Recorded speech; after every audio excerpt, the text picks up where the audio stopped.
In this training tutorial, we'll work with several versions of one model.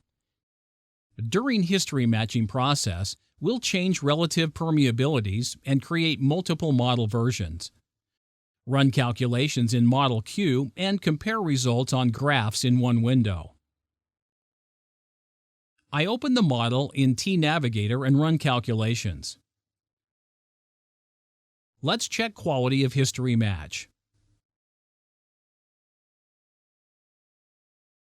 Go to Graphs, Totals, and select Filled Oil, Water, Liquid Production Total Calculated and Historical. Via dotted lines, we can see history. See the liquid total production is matched, but we produce more oil than historical value and less water. Let's try to change phase relative permeabilities and capillary pressure to improve match.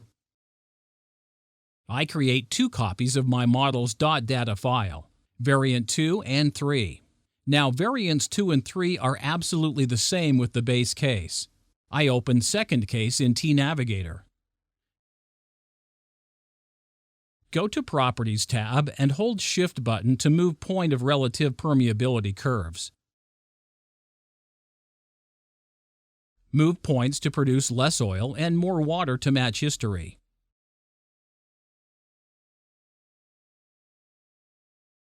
Close this variant.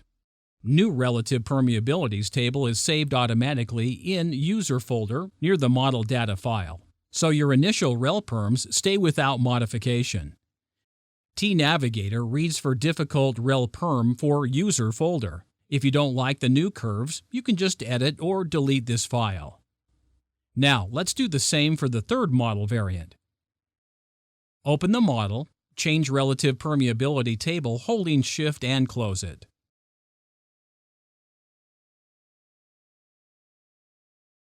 See two files in User folder with RelPerms table for model variants.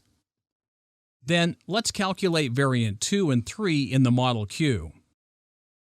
In T-Navigator main window, use File, New Q, give the name to your queue and save it. Press green plus to submit jobs to queue. And see the status, calculations in percents.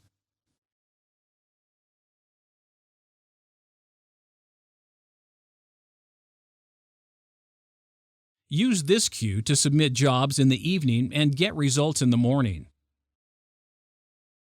And when calculations are finished, we can load the results to base case to compare.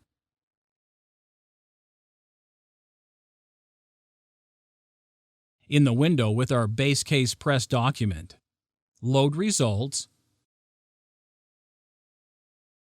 load T-Navigator graphs, and select variant 2 and 3. Now on Graphs Totals, we can see results of 3 calculations, and historical graphs as a dotted line. We see that variant 2 has quite a good match for oil and water production. And we can continue to change RelPerms to match it perfectly. Switching between wells, we can analyze graphs for them. This workflow can be used as well to compare different model forecasts, create different field document scenarios, calculate them in Model Q, and load results to one case to compare graphs in one window. Enjoy working with T-Navigator and see other training tutorials for more details. Thank you for your attention.